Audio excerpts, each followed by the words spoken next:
వైపును పిలిచాడని లేఖనాలు నేర్చుకున్నాం. దేవుడు స్వతంత్రంగా ఉంటూ మనం పిలిచాడని మనం లేఖనాలు నేర్చుకున్నాం. మనము ఒకే శరీరంగా ఉండటానికి, మన క్రీస్తు యొక్క శరీరంగా ఉండటానికి పిలిచాడని నేర్చుకున్నాం. మనం ఆయనతో సహవాసం చేయడానికి ప్రభు మనల్ని పిలిచాడని మనం నేర్చుకున్నాం. మరి నిన్నటి దినాన దేవుని మహాకృప చేత మనం నిత్య జీవాన్ని పొందడానికి మనని పిలిచాడని, దానికే మనం మంచి ఒప్పుకున్నామని లేఖనాల్లో మనం తిమోతి గ్రంథం నుంచి మనకి నిన్న పరిశుద్ధాత్మ దేవుడు బోధించిన మాటల కొరకు స్తోత్రాలు. మరి ఇవన్నీ మనం ఈరోజు దేవుని యొక్క వాక్యాల నుంచి మరొక మాటను బైబిల్ గ్రంథంలో చూపిస్తాను. దేవునికి స్తోత్రం కలుగును గాక. నేర్చుకుందాం. 2వ దశలోనిక రాసిన పత్రిక 14వ అధ్యాయాన్ని 14వ వచనం ఒకసారి చూడండి. 2వ దశలోనిక రాసిన పత్రిక 2వ అధ్యాయము 14వ వచనం చూడండి. మీరు ఎలాగో రక్షింపబడి మన ప్రభువుని యేసుక్రీస్తు యొక్క మహిమను పొందవాలని ఆయన మా సువార్త వలన మిమ్మును పిలిచారు. మీరు ప్రభు యొక్క మహిమను పొందాలని దేవుని స్తోత్రం. ప్రభు యొక్క మహిమను, యేసుక్రీస్తు యొక్క మహిమను మీరు పొందాలని మిమ్మల్ని మా సువార్త ద్వారా దేవుడు మిమ్మల్ని పిలిచెను అని భక్తుడు పౌలు గారు దశలోనిక సంఘానికి రాస్తూ ఈ మాటను చెప్తున్నాడు. కనుక లేఖనాలు బైబిల్ గ్రంథాన్ని పరిశీలిస్తే మహిమ అన్నది చాలా గొప్పది. మహిమ లోకానికి, మహిమ రాజ్యానికి, మహిమ సంబంధం వ్యక్తులుగా ఉండటానికి దేవునికి స్తోత్రం మనని దేవుడు పిలిచాడు అన్నది మరొక అంశంగా నేర్చుకుందాం. ఏ భేదము లేదు, అందరూ పాపం చేసి దేవుడు అనుగ్రహించిన మహిమను పొందలేకపోతున్నారని బైబిల్లో రాయబడింది. మరి చాలా మంది మనం ఆలోచించినట్లయితే ప్రజలు దేవుని మహిమను పొందుకోలేని పరిస్థితిలో కొంతమంది ఉంటే, ఉన్న మహిమను సద్వినియోగపరచుకోలేని పరిస్థితిలో మరి కొంతమంది ఉంటున్నారు. గుర్తుపెట్టుకోండి, ఉన్న మహిమను సద్వినియోగపరచుకోలేని పరిస్థితిలో కొంతమంది ఉంటున్నారు. భక్తుడు ఆయన మరి సర్వశక్తి దేవుని కుమారుడు యేసుక్రీస్తు వారు మరి యోహాను సువార్త 17వ అధ్యాయాన్ని మనం చదువుతున్నప్పుడు 17వ అధ్యాయంలో ఆయన తండ్రికి ప్రార్థన చేస్తూ ఒక మాట రాస్తున్నాడు. చూద్దాం. Praise the Lord. దేవునికి మహిమ కలుగును గాక. Praise the Lord. 5వ వచనం 17:5. తండ్రి, లోకంలో పుట్టక మునుపు నీ వద్ద నాకు ఏ మహిమ ఉండునో ఆ మహిమతో నన్ను ఇప్పుడు నీ వద్ద మహిమపరచు. లోకం పుట్టక మునుపు నీ వద్ద నాకు ఏ మహిమ ఉండెనో ఆ మహిమతో నన్ను మహిమపరచు. దేవునికి స్తోత్రం. దేవుని వాక్యానుసారంగా బైబిల్ గ్రంథంలో నేనైనా మీరైనా నేర్చుకుందాం. ఎందుకంటే దేవుడు తన మహిమను మనకిచ్చాడు, కుమారుడికి ఇచ్చాడు. ఆ మహిమను తను యేసుక్రీస్తునందు రక్తం ద్వారా, యేసు రక్తంలో కడగబడి పాప క్షమాపణ పొందుకొని మారు మనసు పొంది బాప్తిస్మం పొంది వాక్య ప్రకారమైనటువంటి ఆయన క్రియ చేసిన వాళ్ళకి దేవుడు యేసుక్రీస్తు ద్వారా తన మహిమనిచ్చాడు.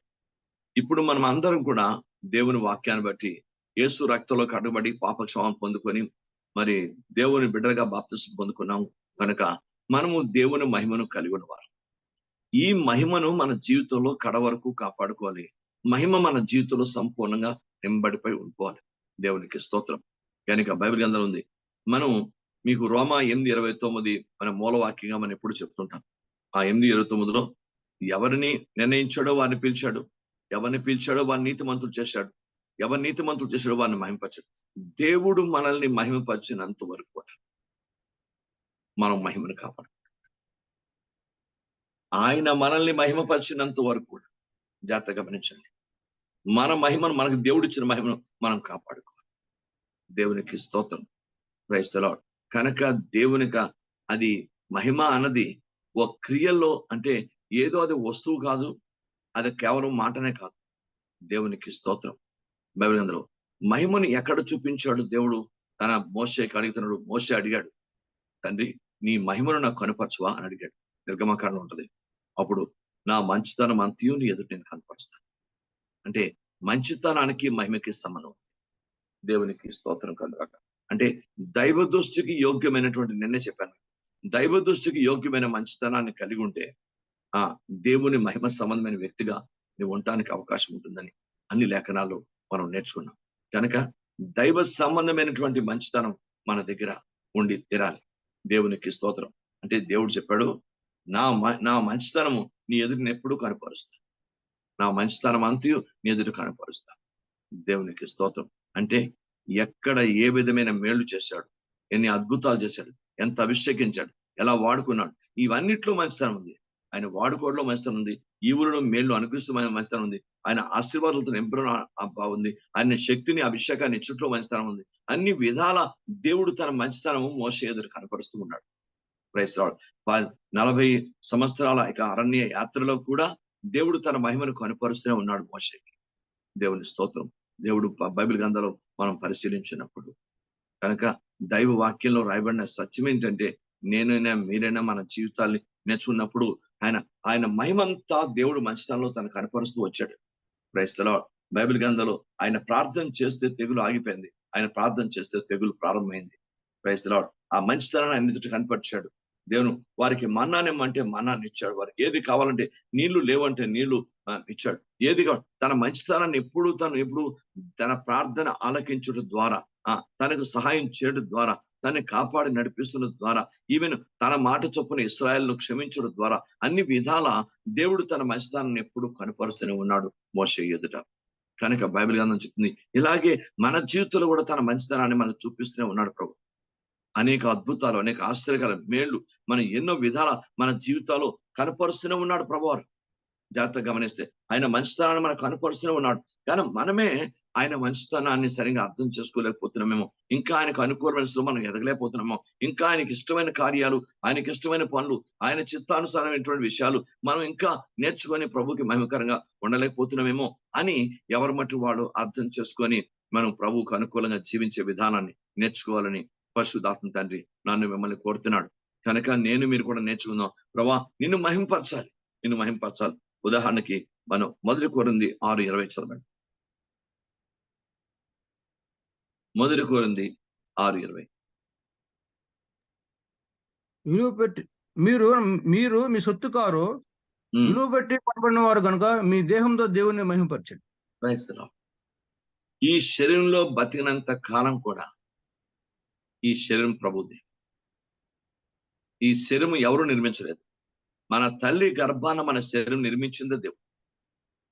ఈ శరీరాన్ని తప్పకుండా ఆరోగ్యం ఉంటుంది, కొన్ని బలహీనతలు వస్తాయి, కొన్ని సమస్యలు వస్తాయి. ఏదైనా ప్రభు ఈ శరీరాన్ని ఇచ్చాడు కనుక ఆయనే స్వస్థపరుస్తున్నాడు, ఆయన కృప చూపుతున్నాడు, ఆయనే మేలు చేస్తున్నాడు, ఆయన అద్భుతం చేస్తున్నాడు. దేవునికి స్తోత్రం. ఇది ఆయన శరీరం, ఇది ఆయన, దీని కింద మనం ఆయనకు అప్పగించుకొని, అందుకే లేఖనాల్లో బైబిల్ గ్రంథంలో దేవునికి వాక్యం చెప్తుంది. రోమీలు రాసిన పత్రిక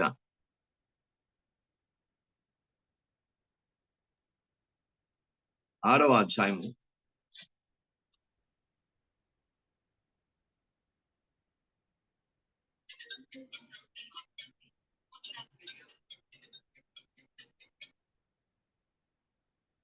12. రోమీలు రాసిన పత్రిక 6వ అధ్యాయం 12 నుంచి మనం చదివితే, కాబట్టి శరీర దురాశలు లోబడినట్లుగా చావునకు లోని శరీరమందు పాపమును ఎలనీయకుడి. మరియు మీ అవయవములను దుర్నీతి సాధనములుగా పాపమునకు అప్పగింపకుడి. అయితే మృతుల నుండి సజీవం అనుకొని మిమ్మల్ని మీరే దేవునికి అప్పగించుకొనుడి. మీ అవయవములను నీతి సాధనములుగా దేవునికి అప్పగించుడి. అది మన శరీరాన్ని, మన అవయవాల్ని దేవుడికి అప్పగించాలి. నిన్న మనం నేర్చుకున్నాం వాక్యం నుంచి. శరీరంలోని వాక్యం అంటే చేతిలో వాక్యం పనిచేస్తుంది, ఈ చెయ్యి దీవిస్తుంది, ఈ చెయ్యి దేవుని కొరకు పనిచేస్తుంది, కాలు దేవుని వాక్యం పనిచేస్తుంది, కాలు ప్రభు కొరకు పనిచేస్తుంది, ప్రభు కొరకు తేడాన్ని పనిచేస్తుంది, ప్రభు స్వాతంత్రం పనిచేస్తుంది, ప్రభు రాజ్యానికి మన మహిమ కొరకు పనిచేస్తుంది. మన మనసులో ప్రభువును అప్పగించుకోండి. మన మనస్సు దేవుని కొరకు మన మనసులో ఏ విధమైన దైవ వాక్యం వ్యతిరేక ఆలోచన ఉండదు. మన మనస్సు అంతా దేవుని వాక్యం నింపండి, ప్రభు కొరకు పనిచేస్తుంది. ప్రతి అవయవంలో దేవుని వాక్యం పనిచేయాలి. ప్రతి అవయవంలో దేవునికి అప్పగించుకోవాలి. అలా మన అవయవాలతో దేవుని కనపరిచి మహింపరిచే జీవితం నాకు మీకు ఉండాలి. దేవునికి స్తోత్రం. నేను అందుకు చెప్పాను, ప్రపంచం వేరు, పరిశుద్ధమైన కుటుంబము జీవితం వేరు. క్రైస్తవుడు మీకు అర్థమైందా? ప్రపంచం వేరు, వాళ్ళు ఎలా నష్టాలు చేసుకోవచ్చు, వాళ్ళకి వీలు కలిగినట్టు, అవకాశం కలిగినట్టు వాళ్ళ వీలు బట్టి. బట్ పరిశుద్ధులైనటువంటి కుటుంబంగా, పరిశుద్ధమైనటువంటి యేసు రక్తంలో కడగబడి, పరిశుద్ధమైన యేసు క్రీస్తు నామంలో రక్షింపబడి, తండ్రి కుమార పరిశుద్ధాత్మను బాప్తిస్మం పొందుకొని పరిశుద్ధాత్మ శక్తి కలిగిన దైవ కుటుంబాల మటుకు మనకు అలా అనుమతి ఇవ్వలేదు. మనకి ఎలా అంటే మనం దైవ సంబంధంగా మన శరీరాన్ని పరిశుద్ధంగా ఉంచుకోవడానికి మనం పిలిచాడు. మనం పరిశుద్ధంగా జీవించడానికి మనం పిలిచాడు. కనుక మన శరీరంతో దేవుని మహిమపరచవలసిన ఆవశ్యకత. దేవునికి స్తోత్రం. అనేక రీతుల్లో మహిమపరచండి. మన దేహాన్ని ప్రభుకి ఇచ్చి అనేక రీతుల్లో మహిమపరచచ్చు. మందిర పని చేయొచ్చు, సువార్త పని చేయొచ్చు, లేకపోతే మనం ఎవరినైనా పంపించి దేవునికి వాక్యం మన ఇతరులకి దాని విధంగా సహాయం పంపించవచ్చు. ఏదైనా దైవికంగా సహాయం చేసి మనం అనేక విధాలుగా మన శరీరాలను దేవునికి అప్పగించుకొని మనం ప్రభు పని చేయొచ్చు. దేవునికి స్తోత్రం. మనం ప్రభు పని చేయొచ్చు. మన శరీరాన్ని మనం దాన్ని ఏ పరిస్థితిలో దాన్ని సాధారణమైన రీతిలో మన జీవితంలో చూసుకునే ప్రసక్తి కాదు. అందుకే ప్రభు వారు భక్తుడైన పౌలుకి ఇచ్చిన దైవ కృపను బట్టి ఆయన తన శరీరాన్ని ప్రభు కొరకు, మహిమ కొరకు, ప్రభు రాజ్య వ్యాప్తి కొరకు ఆయన పనిలో నలుగొట్టుకున్నాడు. అంతేకాదు దాన్ని వ్యయపరుచుకున్నాడు. దేవునికి స్తోత్రం. ఈ రోజు క్రైస్తవ సంఘము అందుకే మీ శరీరం సజీవంగా ఆయన సమర్పించుకోవడని రోమా 12వ అధ్యాయం 1వ వచనం కూడా రాయబడింది. Praise the Lord. ఇంకా సంఘములో మన అందరం కూడా మన సువార్త ప్రకటిస్తున్నాం, వాక్యం వింటున్నాం, చేస్తున్నాం. ఏదో దేవుని మహాకృప ద్వారా మనం సాగుతున్నాం ముందుకి. కానీ సజీవ యాగ సమర్పణ ఇంకా పరిపూర్ణంగా మందికి లేదు. మన శరీరాలను అంత పరిపూర్ణంగా సమర్పించుకునే స్థాయికి ఇంకా మనం ఎదగట్లేదు. దేవుని వాక్యం చెప్తుంది. అలాగా దైవికంగా మన జీవితాలు ఎదిగే స్థాయికి, సజీవ యాగంగా మన శరీరాన్ని దేవునికి సమర్పించుకునే స్థాయికి ఎదిగే క్రైస్తవులుగా మనం మారాలి.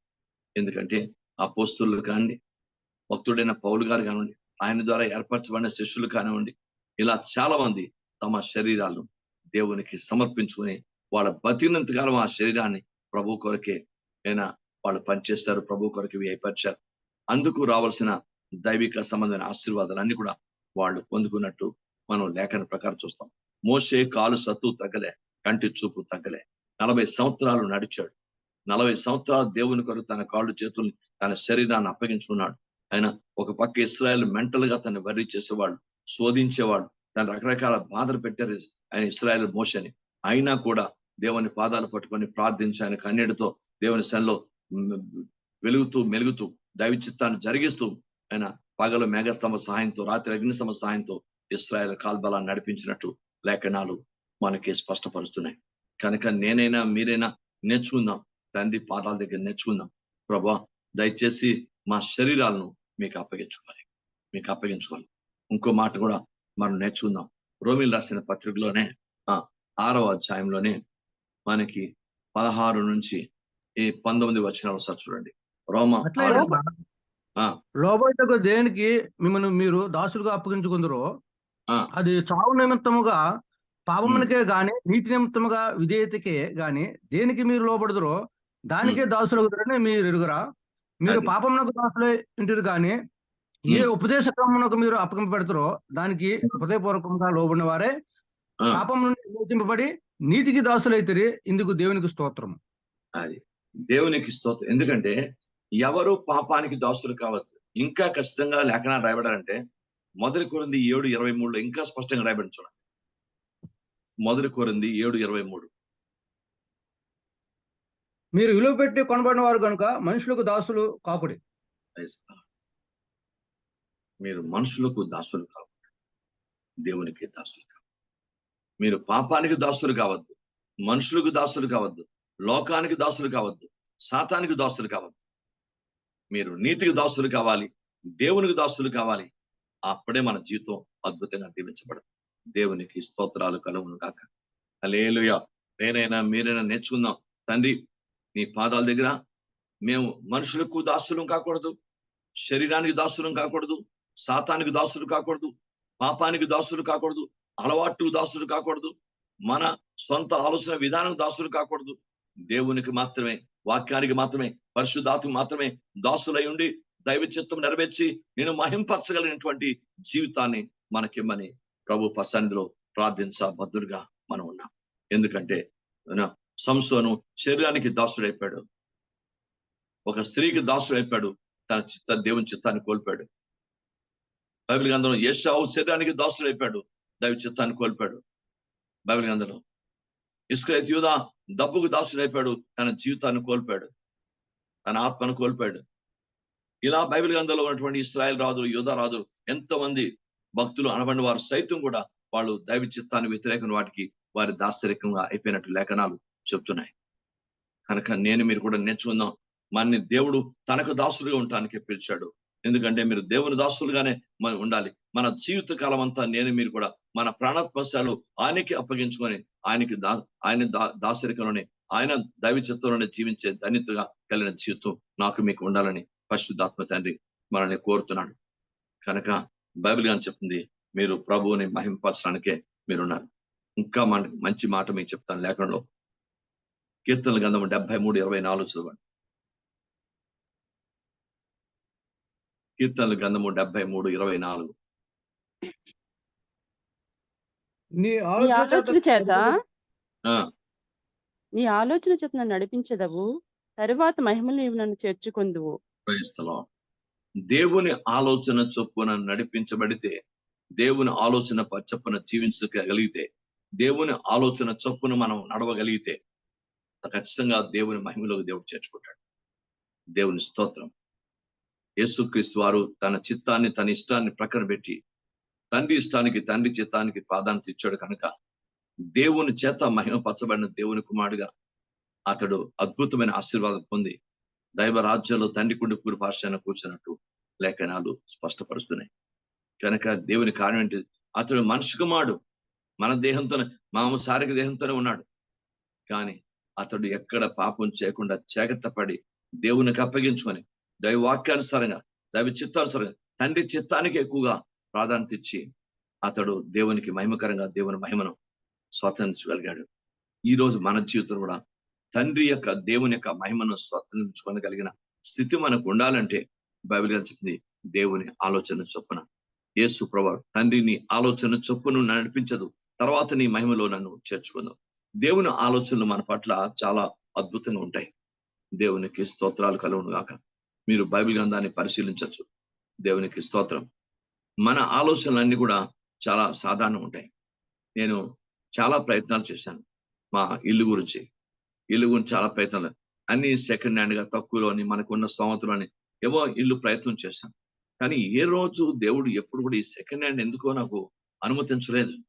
నా ఆలోచన ఏంటి, ఏదో జీవితంలో ఒక ఇల్లు ఉంటే అద్దె లేకుండా, ఈ అద్దె కూడా కొంచెం కష్టం అవుతుంది అని రాను దినాల్లో ఇంకా కష్టమైపోతుందేమో, ఇంటిగా అద్దె కూడా ఇవ్వరు కొన్నిసార్లు. ఎందుకంటే సేవకుడిని అంటే కొన్నిసార్లు అద్దె కూడా ఇవ్వట్లేదు.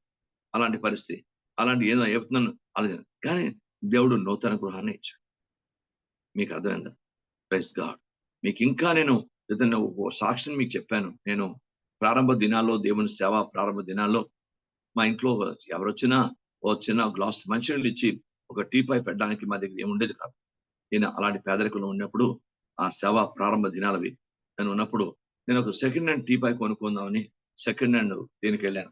నెహ్రూ బజార్ ఏదో అంటారు, ఆ దొండపతి దగ్గర ఏదో బజార్ ఉంది, అక్కడ వెళ్ళాను. ఎంత ప్రయత్నించినా వాళ్ళ రేటుకి మా రేటుకి మా పరిస్థితి వాళ్ళకి కుదరట్ లేకుండా 2 సార్లు ఎంతో తిరిగి వచ్చేసాను. ఒకరోజు ఏదో ప్రహ్లాద కళ్యాణ మండపంలో ఎగ్జిబిషన్ పెట్టారు. మరి పాస్టర్ గారు అక్కడ మీరు వెళ్ళి ప్రయత్నం చేయమని ఎవరో చెప్తే నేను షారన్ తీసుకొని వెళ్ళాను. మా దగ్గర ఉన్న డబ్బులు కరెక్ట్ గా ఒక 400 మాత్రమే ఉన్నాయి ఆ రోజు. అయినా మా ఇళ్ళ ఖర్చులకి అన్ని పోగా ఒక 400 మాత్రమే దానికి మేము పెట్టగలిగాం. ఆ 400 పట్టుకొని, యథార్థంగా దైవసేనలో చెప్తున్నాను, ఆ 400 పట్టుకొని వెళ్ళాను. 400 అంటే జనరల్ గా ఏమీ రాదు, ఆ రోజుల్లో ఉన్న పరిస్థితులు బట్టి రాదు. కానీ దేవుని మహాకృప ఏంటంటే అక్కడ ఒక టీపాయ్, ప్లాస్టిక్ టీపాయ్ పెట్టాడు.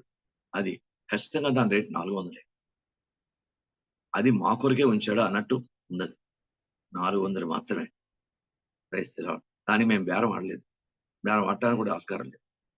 అది ఫిక్స్డ్ రేట్ అండి, 400 తగ్గవన్నారు. ఆ ఉన్న 400 రూపాయలతో సైతం ప్రైస్ ఇచ్చేసి ఆ కొత్త టీపాయ్, ఎందుకంటే పాత టీపాయ్ కొనుక్కోవాలని ప్రయత్నం చేసాం. ఏదో పాత టీపాయ్ కొనుక్కోని ఎందుకు, ఎవరొచ్చినా గ్లాస్ మంచినీళ్ళు ఇవ్వాలన్నా, టీ ఇవ్వాలన్నా దాన్ని పెట్టి ఇవ్వాలి కదా. ఓ భోజనం ఎవరికైనా సేవకులు లేదా దేవుని బిడ్డలు వస్తారు, భోజనం పెట్టాలని దాన్ని పెట్టాలి కదా. మరీ కింద కూర్చోబెట్టి పెడుతున్నాం అని మాకు బాధ కలిగి ఓ చిన్న టీపాయ్ కొని ప్రయత్నంటే, మన ఆలోచన విధానాలు చాలా తక్కువగా ఉంటాయి. దేవుని ఆలోచనలు మన పట్ల చాలా ఉన్నతంగా ఉంటాయి. దేవునికి స్తోత్రం కలుగును గాక. ఈ రోజు నీ జీవితం గురించి ఒకసారి ఆలోచించు. ఎవరు మట్టి వాళ్ళు ఆలోచించండి. అయినా మనం ఏదో ఈ చిన్న చాలే అనుకున్న పరిస్థితి ఉంటే దేవుడి కట ఆ చిన్న సరిపోదు. మనకి ఇంకా ఉన్నతమైన స్థానాన్ని, ఉన్నతమైన పరిస్థితిని ఇవ్వాలని కోరుతాడు. మీ కుటుంబాల్లో మీ బిడ్డల గురించి కానీ, మీ భార్య భర్తల గురించి కానీ, మీ కుటుంబాల్లో మీ ఇళ్ల గురించి కానీ అన్నిటి గురించి ఒకసారి ఆలోచించి ప్రయత్నం చేసి చూడండి. ఇప్పుడు వాక్యం చెప్తుండగా ఆలోచించండి. మీకే ఆలోచన, మీ మనసు మీకే ఇది నిజమే. నేను ఏదో చిన్న ఇల్లు కొనుక్కోనుకున్నాను, ఎంత ఇల్లు కొనుక్కోవాలి నేను ఊహించలేదు. ఏదో చిన్న వస్తువు కొనుక్కున్నాను, ఇంత మంచి వస్తువు దేవుడు నాకు ఇస్తాను. ఏదో బట్టలంటే ఏదో శరీరానికి అవసరమైన బట్టలు కొనుక్కున్నాను, ఇంత మంచి బట్టలు ఇస్తాను. ఎందుకంటే దేవుడు మన ఊహలకి మన ఆలోచనకి అతీతుడు. మనం ఏదో ఆలోచిస్తాం, శ్రేష్టమైంది లేని బైబిల్ చెప్తుంది మన ఆలోచనకు అతీతుడైన. మనం ఏదో ఇది సరిపోతుందిలే, ఇది చాలే అనుకుంటాం, కానీ దేవుడు దానికి గొప్ప అతీతుడు. మన ఆలోచనకు అతీతుడు కనుక మన ఆలోచనలు వేరు. మన ఆలోచనలు ఏవో చేస్తే సరిపోతుంది అనుకుంటాం, కానీ దేవుని ఆలోచన చాలా ఉన్నతంగా ఉంటాయి.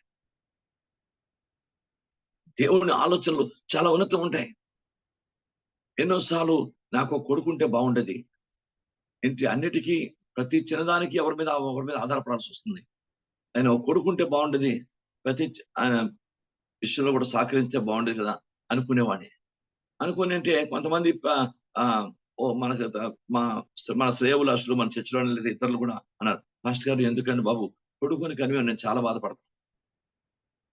వాడు మన మాట విండు, వాడు భార్య వేస్తే వాడు భార్య మాట వింటున్నాడు, మా మాటను పక్కన పెడుతున్నాడు, మమ్మల్ని చిన్న చూపు చూస్తున్నాడు. కనుక పాస్టర్ గారు మీరు అదృష్టవంతులు, కొడుకు లేపడం మీరు అదృష్టం అంటున్నారు. మన ఆలోచన వేరు, దేవుని ఆలోచన వేరు. నా ఆలోచన అయితే నేను బాధపడ్డాను, అయ్యో నా కొడుకుంటే బాగుండదు, ఈ సేవలో నాకు సహకరించేవాడే. అందరి పిల్లలు అలా ఉండరు, అందరి కొడుకులు అలా ఉండరు, మంచి కొడుకులు కూడా ఉంటారు. దేవుని స్తోత్రం. ఇలా నేను మంచి కొడుకులు చూసి అనుకున్నా, ఒక కొడుకుంటే మన సాయంగా ఉండేది అనే పరిచయంలో నాకు ఎగైనా ఒంటరి వాడిని కదా, క్రైస్తవుడు దేవుడు తప్ప ఏ సాయం కదా లేదు కదా. ఎవరైనా సంఘంలో ఉన్నటువంటి దేవుని బిడ్డలే నేను వాళ్ళని సహకారం అడిగి చేసుకోవాలి. ఆయన ఒక కొడుకుంటే బాగుండేది అనుకునేవాడిని, కానీ దేవుడు అందరికీ ప్రభు కృప, మరి సంఘంలో ఉన్న ప్రతి బ్రదర్ నాకు దేవుడి కుమారుడే. క్రైస్తవుడు సంఘంలో ఉన్న ప్రతి బ్రదర్ కూడా దేవుడి కుమారుడు. దేవుని స్తోత్రం.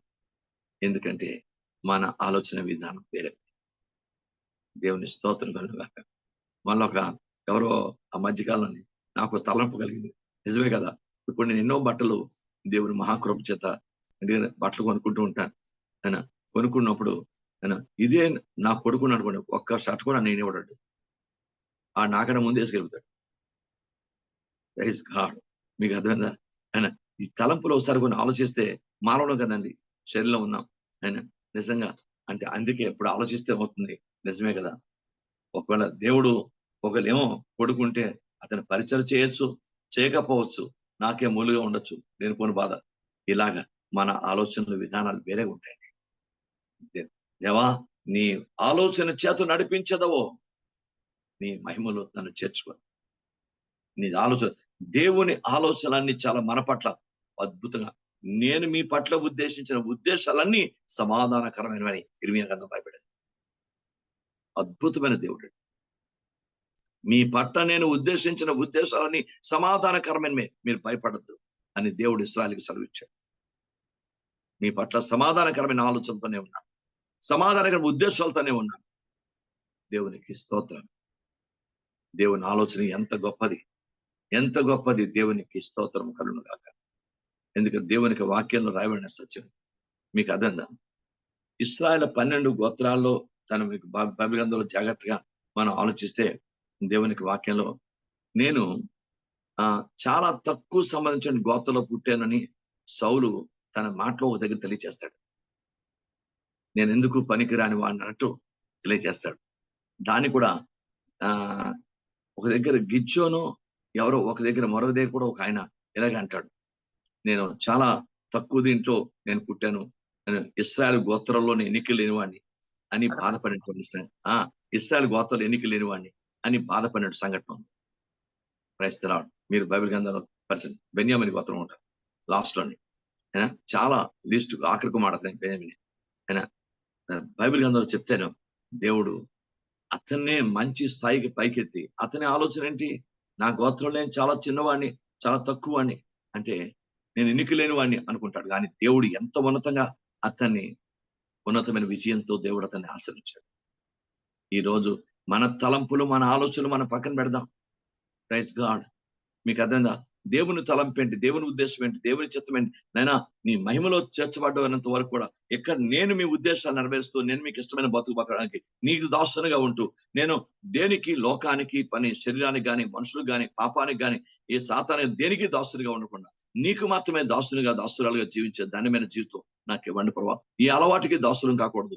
ఏ లోకస్తమైనటువంటి పరిస్థితికి మనం దాసులం కాకూడదు. దేవునికే దాసులుగా బతకాలి అన్నది దేవుని ఆలోచన. ఆ దేవుని ఆలోచన నీవు నీ ఆలోచన నడిపించదు, తర్వాత నీ మహిమలో నన్ను చేర్చుకోదు. దేవునికి స్తోత్రం కలుగును గాక. కనుక అలాగ ఆది కాలం దగ్గరించి ప్రకటన గ్రంథం వరకు కూడా ఎన్ని ఆలోచన చొప్పున దేవునికి అద్భుతంగా ఇశ్రాయేలును, లేక వారి సంతానాన్ని, లేక ఇతరమైనటువంటి ప్రవక్తల్ని, శిష్యుల్ని దేవుడు నడిపించినటువంటి నడిపింపు ఎంత గొప్పది. దేవునికి మహిమ, ఘనత, ప్రభావం నీ కలుగును గాక. నీ ఆలోచన చేత నువ్వు నడిపించదు, తర్వాత నీ మహిమలో నన్ను చేర్చుకుంది. Praise the name. కనుక బైబిల్ గ్రంథం ఉంది, బ్రతికినంత కాలం నేను మన శరీరంతో, మన హృదయంతో, మన మనసుతో, మన క్రియలతో, మన బ్రతుకుతో, మన నడవడికతో, మన ప్రవర్తనతో, మనం పరిచయం చేసే పరిచర్యతో, ప్రతి దానితో కూడా ప్రభువుని మహిమపరచబద్దులుగా ఉండాలి. అది దేవుని వాక్యం. మహిమపరచబద్దులుగా ఉండాలి. Praise God. తర్వాత దేవుని మహిమలోకి మనం వెళ్ళాలి. Praise God. మరో మాట నేను మీకు చూపించి నేను ముగించేస్తాను. దేవుని స్తోత్రం. మనం ప్రభువుని మహిమపరచడానికే మనం పుట్టామండి. దేవుడు అందుకే మనం పుట్టించాడు. దేవుని మహిమ అగ్నిలోను, వెలుగులోను, ఇలాగా అనేక రీతిలో మంచితనంలోను దేవుడు చూపించినట్టు లేఖనాలు చెప్తున్నాయి. ఇశ్రాయేలు పెద్దలు దేవుని మహిమను మేఘంలో చూశారు, అగ్నిలో చూశారు, వెలుగులో చూశారు. పరమ తండ్రి అయిన దేవుడు ఈ 3 రీతుల్లో ఇశ్రాయేలు పెద్దలకి, ఇశ్రాయేలు కూడా కనిపించినట్టు లేఖనాలు చెప్తున్నాయి. దేవునికి స్తోత్రం. Praise God. ఒక మాట మీద చూపిస్తాను. మొదటి పేతురు గ్రంథం 5వ అధ్యాయం 10వ వచనం. తన నిత్య మహిమకు క్రీస్తునందు మిమ్మల్ని పిలిచిన సర్వ కృపానిధి దేవుడు కొంచెము కాలము మీరు సంపన్న పిమ్మట తానే మిమ్మల్ని పూర్ణులుగా చేసి స్థిరపరిచి బలపరచును. తన నిత్య మహిమకు మిమ్మల్ని పిలిచిన దేవుడు.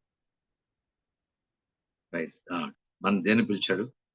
మహిమను పొందడానికి మాత్రమే కాదు, నిత్య మహిమకు మనం పిలిచాడు. The eternal glory. నిత్య మహిమకు మిమ్మల్ని పిలిచిన దేవుడు, సర్వకృపానిధి దేవుడు. కొద్ది కాలము శ్రమపడిన పిమ్మట, కొద్ది కాలము శరీరంలో మనం బతికినంత కాలం కూడా కొన్ని నొప్పులు, కొన్ని బాధలు, కొన్ని సమస్యలు, కొన్ని పరిస్థితులు ఉంటాయి. నాకే బాధ ఎందుకు వచ్చింది, నాకే శ్రమ ఎందుకు వచ్చింది, నాకే ఎన్ని పరిస్థితులు ఏంటి? మన మధ్య ఎవరో సాక్ష్యం చెప్పారు. ఆవిడకి 10-12 ఆపరేషన్ జరిగాయి. ఒక సిస్టర్ గారికి ఆవిడకి 10-12 ఆపరేషన్లు, 1 కాదు 2 కాదు, ఎన్ని రకాల ఆపరేషన్లు ఉన్నాయో అన్ని జరుగుతూనే వస్తున్నాయి. మరి దేవుడు ఏంటోనండి పాస్టర్ గారు. అయ్యా అమ్మా, మీ దేహం వల్ల దేవుడు మహిమపరచాలి. ఎన్ని ఆపరేషన్ జరిగినా మీకు అపాయం రాదు. అన్ని ఆపరేషన్లో కావాల్సిన రక్తం, శక్తి, బలము, కృప అన్ని దేవుడు మీకు ఇచ్చాడు. ఆ గాయాలు స్వస్థపరచబడే విధానం అన్ని దేవుడు ఇచ్చేసాడు. ఏ ఆపరేషన్ యొక్క స్థితి కూడా మీ దగ్గర లేదు. అన్ని ఆపరేషన్లు కూడా సక్సెస్. కనుక దేవుని పాదాల దగ్గర లేఖనాలు మనకి ఇచ్చినటువంటి దేవుని కృప ఏంటంటే, గుర్తుపెట్టుకోండి, మహిమ నుంచి మనం అధిక మహిమకు ఎదగాలి. అధిక మహిమ నుంచి నిత్య మహిమకు ఎదగాలి. Praise very important word. మహిమ నుంచి చూద్దాం. బైబిల్ గ్రంథంలో కొరింథీయులు రాసిన 2వ కొరింథీయులు రాసిన పత్రికలో మనం చదివితే దాంట్లోని చాలా అద్భుతంగా రాస్తాడు. 3వ అధ్యాయం అనుకుంటా, 2వ కొరింథీయులు రాసిన పత్రిక 3:18 రాస్తారు. 3:18. మనమందరము ముసుగులేని ముఖంతో ప్రభు యొక్క మహిమను అద్దమోలే ప్రతిఫలింపజేయచ్చు మహిమ నుండి అధిక మహిమను పొందుచు ప్రభు ఆత్మచేత ఆ పోలికగానే మార్చబడుచున్నాము. Praise God. మహిమ నుండి అధిక మహిమకు మనం వెళుతూ ఆయన పోలికగా మార్చబడుతూ ఉన్నాం. దేవునికి స్తోత్రం. మనకున్న కొద్ది దానిలోంచే, మన చిన్న పేదరికంలోంచే, మనకున్న కొద్ది దానిలోంచే ప్రభువును మహింపరుస్తూ పెడుతుంటే, అలాగే మహిమ యొక్క స్థాయి పరిమాణం ఎదిగి ఎదిగి ఎదిగి అధిక మహిమకు మనం వెళ్ళిపోతాం. అధిక మహిమ నుంచి నిత్య మహిమకు దేవుడు మనని పిలిచేస్తాడు. దేవునికి స్తోత్రం. హల్లెలూయా. భూమి మీద బతికినంత కాలం మనం ముసుగులో ఉండిపోకుండా మహిమ నుండి అధిక మహిమకు వెళ్ళాలి. దేవునికి స్తోత్రం. బైబిల్ గ్రంథం చెప్తుంది మామూలుగా ఉంటాను కనుక మనము మహిమ నుండి అధిక మహిమకు ఇంకా అధికంగా ప్రభువును మహింపరిచే వ్యక్తులుగా మనం ఉందాం. మన కుటుంబాల్లో, మన పిల్లల ద్వారా, మన భార్య ద్వారా, భర్త ద్వారా, మన జీవితం ద్వారా, మన సంస్థలు ఏది చేసినా, నీ ఉద్యోగంలో కానీ, వ్యాపారంలో కానీ, నీవు ఉన్న చదువులో కానీ, కాలేజీలో కానీ, దేంట్లో నువ్వు ఎక్కడైనా సరే ఆయన మహింపరచగలిగిన వ్యక్తిగా ఉండాలి. నీ చదువులో మహిమ రావాలి, నీ ఉద్యోగంలో మహిమ రావాలి, నీ వ్యాపారంలో మహిమ రావాలి, నీ కుటుంబంలో మహిమ రావాలి, నీ భార్య బిడ్డల వల్ల, నీ భర్త వల్ల ఆయనకి మహిమ రావాలి, నీ జీవితంలో మొత్తం దేవుని మహిమ రావాలి, మనకి ఆయనకి మహిమ రావాలి. అలాంటిది మన టార్గెట్, మన గురి అయి ఉండాలి. అలాంటి దైవిక చిత్తంలో మనం ఉండాలి. ఎందుకంటే బతికినంత కాలం ఆయన మహింపరచడానికి మనం బతికి, తర్వాత ఆయన మహిమలోనికి మనం నిత్య మహిమలోనికి వెళ్ళిపోవాలి. మహిమ నుండి అధిక మహిమకు మనం ఎదిగి తర్వాత అందుకే కృప వెంబడి కృప అంటాడు బైబిల్ అందరూ.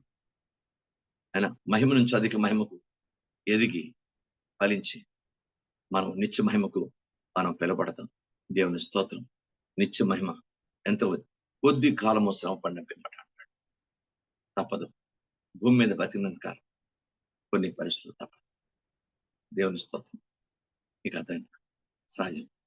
పిడుకుడు గుమ్మసన తిన్నాను. పిడుగుడు చేత్తో పట్టుకున్నాను, అంతే. పిడుగుడే, ఖచ్చితంగా పిడుగుడే తిన్నాను. అది కూడా సాయంకాలం టీ తాగితే కొంచెం స్నాక్ అయితే తినాలనిపిస్తుంది. కొంచెం స్నాక్ అయితే తింటాను. కూర్చొని ఉంటే తింటే అది లేదు. అయినా దాని ఆ రోజు ఇంట్లో ఏముంటాయంటే కూర్చొని ఉన్నాయి. ఆ ఓ పిడుగుడికి కూర్చొని తిన్నాను. అది మరుసటి రోజు దాని పరిస్థితి చూపించి బీపులో, వెన్నులో అన్నిట్లో కూడా నొప్పి, బాధ, చాలా బాధ. నాకు తెలియదు అది ఏంటో అని. నేను మళ్ళా ఫోన్ చేసి బ్రదర్ని అడిగి, ఇది గ్యాస్ట్రిక్ అండి, దీనికి ఎలా చేయాలి అలా చేసి ప్రార్థన చేసుకున్నాం. ప్రభు స్వస్థపరిచాడు. దేవుని స్తోత్రం. బైబిల్ గ్రంథాన్ని పరిశీలించండి.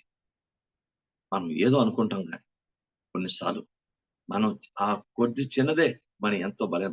భూమి మీద బతికినంత కాలం ఏదో కొంత శ్రమ, బాధ, ఇబ్బంది కొన్నిసార్లు ఉంటుంది. దేవునికి స్తోత్రం. అది ఏంటి, ఎందుకు, ఏంటి అని చెప్పడం కొంతమంది శరీరంగా, ఆర్థికంగా, మానసికంగా, ఆరోగ్యపరంగా లేక అనేక రీతిలో కొన్నిసార్లు ఏంటి పరిస్థితులు అయిపోయింది, ఏంటి ఈ దేహం అంతా ఎందుకు ఇలా అయిపోయింది అని మనకు కొంచెం బాధ కలుగుతుంది. అయినా దేవుడు ఎప్పుడు మన చిన్నబొచ్చుడు, మన ప్రక్కన పెట్టడు. తప్పకుండా మన దేహానికి కావాల్సిన ఆరోగ్యం, శక్తి, క్షేమం దేవుడు అన్ని ఇచ్చి ఆయన మహిమలో పిలుచుకున్నంత వరకు కూడా దేవుడు మన విడిచిపెట్టాడు. దేవుని స్తోత్రం. మహిమ బైబిల్ అని చెప్తుంది, ఆయన నిత్యమకు మనల్ని పిలిచిన సర్వకృపానికి దేవుడు కొద్ది కాలం మీరు శ్రమ పడిన పిమ్మట ఆయన మిమ్మల్ని స్థిరపరిచి బలపరిచి పూర్ణులుగా చేయను అంటాడు. ఆయన స్థిరపరిచి పూర్ణులుగా చేయను, పరిపూర్ణతలోనికి నడిపించేవాడు కూడా ఆయనే. దేవునికి స్తోత్రం.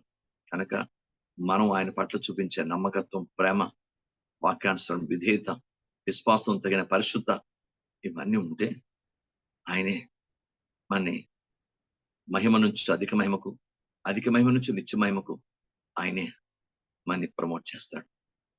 తప్పకుండా నిత్య మహిమకు వెళ్ళేంత వరకు కూడా ఆయనే మన స్థిరపరిచి పనులుగా చేసే బాధ్యత కూడా ఆయనే తీసుకున్నాడు. దేవునికి స్తోత్రం. లోబడదాం. శరీరాన్ని, ఆత్మని, ప్రాణాన్ని, మనసును ఆయనకి లోబర్చుకుందాం. బైబిల్ గ్రంథం ఉంది, మనకంటే ముందున్న ప్రవక్తలు, అపోస్తలు, పౌలు గారు, ఇతరులు సక్సెస్ అంటే కారణం ఏంటంటే వారు దేవునికి ఉన్నది ఉన్నట్టుగా లోబర్చుకున్నారు. దట్ ఈస్ అదే మనకు కావాలి. అదే మనకు కావాలి. మనం ఆయనకి లోబర్చుకున్నట్టు ఉంటే చాలండి, ఆయనే చేస్తాడు. ఈ మూడు విషయాలు కూడా, మహిమ, అధిక మహిమ, నిత్య మహిమ. 3 ఆయనే చేస్తాడు. నిత్య మహిమ పిలుచుకున్నంత వరకు కూడా ఆయనే మనల్ని స్థిరపరిచి పూర్ణంగా చేసేవాడు కూడా ఆయనే. కనుక వి కరెక్ట్ అవర్ సెల్ఫ్. ఎవరు మట్టు వాళ్ళు మన జీవితాల్ని చక్కదిద్దుకుందాం, సరి చేసుకుందాం, పరిశుద్ధపరచుకుందాం, యోగ్యపరచుకుందాం. తండ్రి, నువ్వు మహిమకే పిలిచావు మమ్మల్ని, నీ మహిమను పొందడానికే పిలిచావు. కనుక మహిమను కాపాడుకొని బద్దలై ఉందాం. మన జీవితంలో మహిమను కాపాడుకుందాం. ఆయన ఏ మహిమ మనకి ఇచ్చాడో ఆ మహిమను, తండ్రి నీవు నాకు అనుగ్రహించిన మహిమను నేను నా శిష్యులకు ఇచ్చానంటాడు. అపోస్తులకు ఇచ్చాడు యేసుప్రభువు. అపోస్తులు దేవుడు అద్భుతంగా అది మరొకరికి వెళ్ళింది, వాళ్ళు ఏర్పరచిన శిష్యులకి ఇంకా అలాగా మహిమ భూమి మీద విస్తరించింది. దేవుని స్తోత్రం. జలములతో లోకము నిండినట్లు జ్ఞానంతో కూడా నిండిపోయింది. లోకంలో మహిమ నిండిపోయింది, లోకంలో పాపం కూడా నిండిపోయింది. గుర్తుపెట్టుకోండి, లోకం అంతా పాపంతో నిండిపోయింది, లోకం అంతా దైవ జ్ఞానంతో కూడా నిండిపోయింది, లోకం అంతా దేవుని వాక్యం మహిమతో కూడా నిండిపోయింది. దేవునికి స్తోత్రం. Praise the Lord. అంటే పాపానికి మన దేవునికి నిత్య మహిమకు మధ్యలో దేవునికి వాక్యం ఏంటంటే యేసు ప్రభువుని దేవుడు పెట్టాడు. అదే కృప. దేవుని స్తోత్రం కలుగుగాక. అందుకే లేఖనాల్లో కీర్తనకారుడు రాస్తాడు, ఆయన కృపా మహిమ కీర్తి కలిగినట్లు మీరు ఆయన పట్ల ప్రవర్తించారు. ఆయన యోబు గ్రంథంలో కీర్తన కాదు, యోబు గ్రంథంలో రాస్తాడు, ఆయన కృపా మహిమ కీర్తి కలుగునట్లు. క్రైస్తవులు పాపానికి పాపం అడుగుది, మహిమ ఎత్తైంది, మధ్యలో కృప ఉంది. దేవుని స్తోత్రం. ఈ కృపే ఈ పాపిని మహిమకు నడిపిస్తుంది. దేవునికి స్తోత్రం, దేవుని స్తోత్రం. ఆ రీతిలో దేవుడు ప్రణాళిక అలా ఉంది, ఆయన ప్రణాళిక. దేవుని స్తోత్రం. అందుకే కృపను ఎప్పుడు కూడా ఎంత స్థాయిలో ఉన్నా, ఎంత ఎదిగినా ఆయన కృపను ఎప్పుడు కూడా మనం దీనులై ఉండాలి. అంతే, దీనులై ఉంటాం. దీనులకే ఎక్కువ కృపిస్తాం. నిత్యము ఎదిగినంత కొలది మనం దీనులమే. ఆయన బలిష్టమైన చేతి కింద దీనమసుకుంటే చాలు, ఆయన కృప మన మీద విస్తారంగా ఉంటుంది. ప్రతి విషయంలో మహిమ నుంచి అధిక మహిమకి వెళ్తాం, అధిక మహిమ నుంచి నిత్య మహిమ కూడా దేవుడు నడిపిస్తాడు. దేవుడు తన మాటలు మన వినికిల్లో దీవించాడు. ఆమేన్. ప్రార్థన చేద్దాం. వీళ్ళు ఆత్మచేత ప్రేరేపించబడి